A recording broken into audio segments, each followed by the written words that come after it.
Voila. What?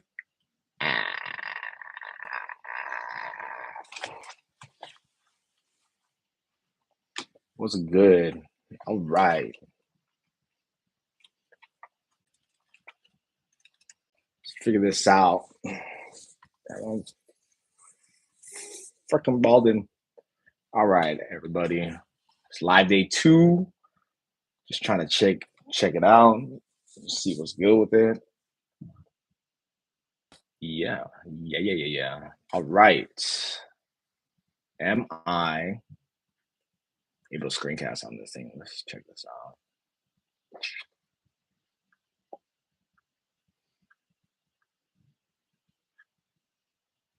Nope. Need to get OBS up and running.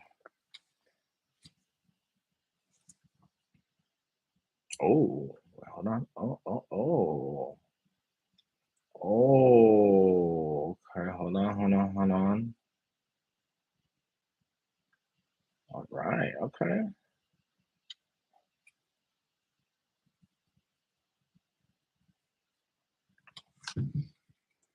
All right. Let's see.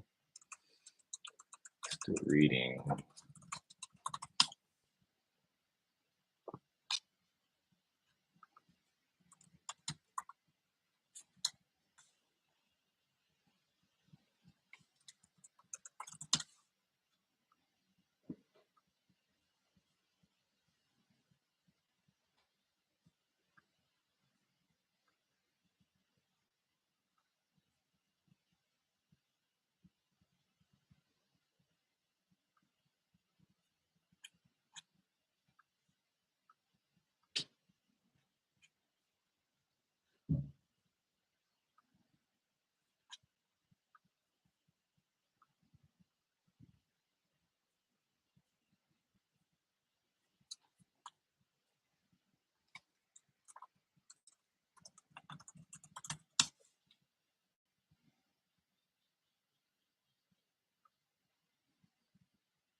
All right.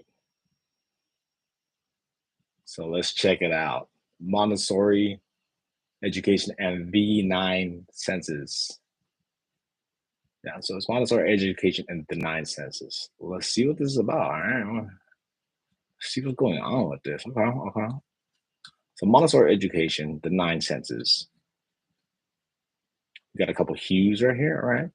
Montessori education, the 9 senses. One of the main components of Montessori pedagogy, using all of the senses in an educational environment. By creating an environment in which children learn using more than one sense, they are able to remain engaged and retain the learning. This is why such a large emphasis on having children interact with their environment in the classroom and outside. In the absorbent mind, that's assume. No, that's not assume. That is the book that she wrote. All right, the senses of being explorers in the world open up the way to knowledge. Our apparatus for educating the senses offer the child a key to guide his explorations of the world.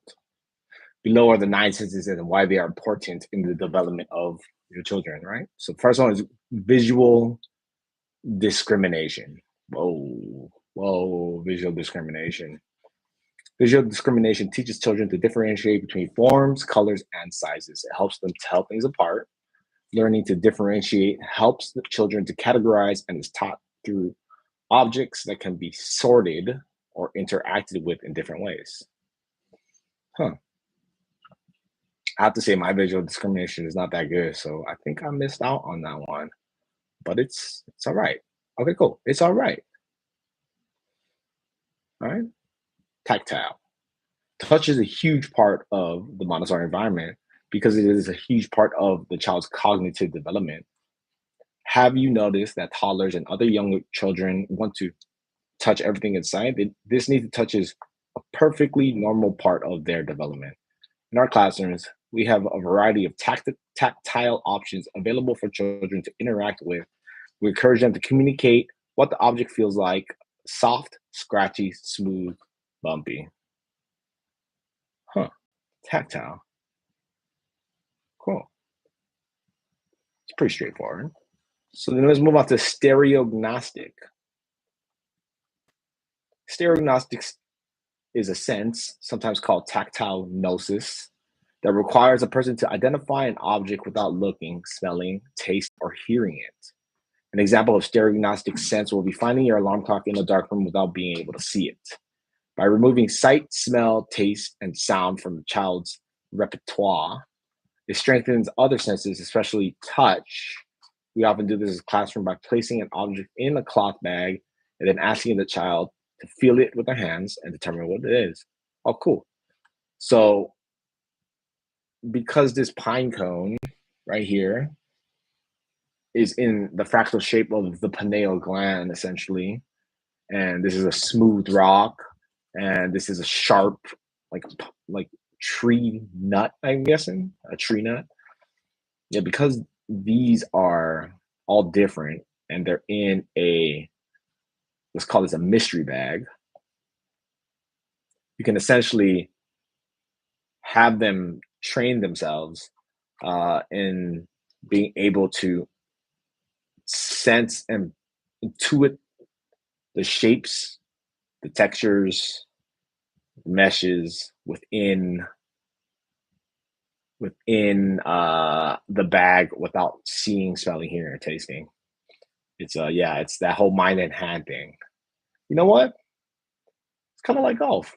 Yeah. Okay. All right. So let's moving on. Baric. Bar. Ik. Baric. Similar to touching an object, basic baric learning, typically taught through baric tablets, helps children tell the difference in weight between one object and another. Using weighted objects that vary in size, shape, and color encourages children to focus on the weight of the objects. Thermal. Oh, so baric is just weight. Can you differentiate between weight in your hands without seeing? That's cool. Density. All right, so then we go to thermal. Thermal is teaching children about difference in temperature. Doesn't just teach them about the world around them, it teaches them about safety as well. One of the most practical ways to teach a child about temperature is with changing of seasons. Given that the temperature will determine how they dress for the day, this is where you'll often find thermometers in a classroom. Huh, that's interesting. And you know what else I've also seen too? In order to be able to allow the kids to understand the cycles of the 7 day timing week, I've seen other um, types of teaching modalities use planetary colors for every day of the week. So then they begin to, over time, um, they begin to distinguish like, oh, today is purple day, which will be Sunday, right? Today is yellow day, which will be Thursday. And this is just represented along the planetary scales. That's pretty interesting. But thermal, that's cool. So the olfactory. So all my hound dogs out there, the olfactory system of your senses is your sense of smell. Children can develop their sense and of smell by sorting and matching objects based on the strength of the smell. We teach them vocabulary based on, associated with the smells, as well as how to compare between strong infants and strong and faint smells. This is often performed by smelling bottles. At home, you can incorporate olfaction into everyday activities like cooking and gardening. Yeah, for all of you guys out there that are blessed with a large acre of land, then nothing's happening to you. All right, so then we go to the gustatory. Much like olfactory learning, gustatory learning, sense of taste, develops the taste buds with trying, testing, and sorting various tastes. Meal times can become learning experiences and can help your children develop wide-ranging palates and a varied diet. All right, cool. Chromatic. Montessori education teaches children how to differentiate between colors and between variations of colors. Often we use an activity called the color tablets to demonstrate these subtle but important changes. Huh. The chromatic colors. It's pretty interesting because the chromatic scale is also used in a lot of like combinatorics. Who would have thought? Proprioception. Proprioception, otherwise known as spatial, helps the child develop their unconscious perception of movement and orientation. An example of proprioception would be our ability to close our eyes and touch our left index finger, right eyebrow. The development of proprioception is an integral part of a child's gross motor skills. If you'd like to learn more, oh, cool. This is a great article. It's a great article. It's really interesting. Hmm. All right.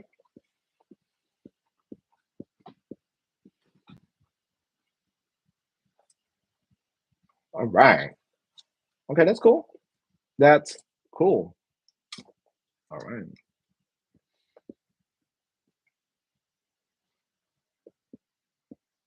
5 minutes. Let's go.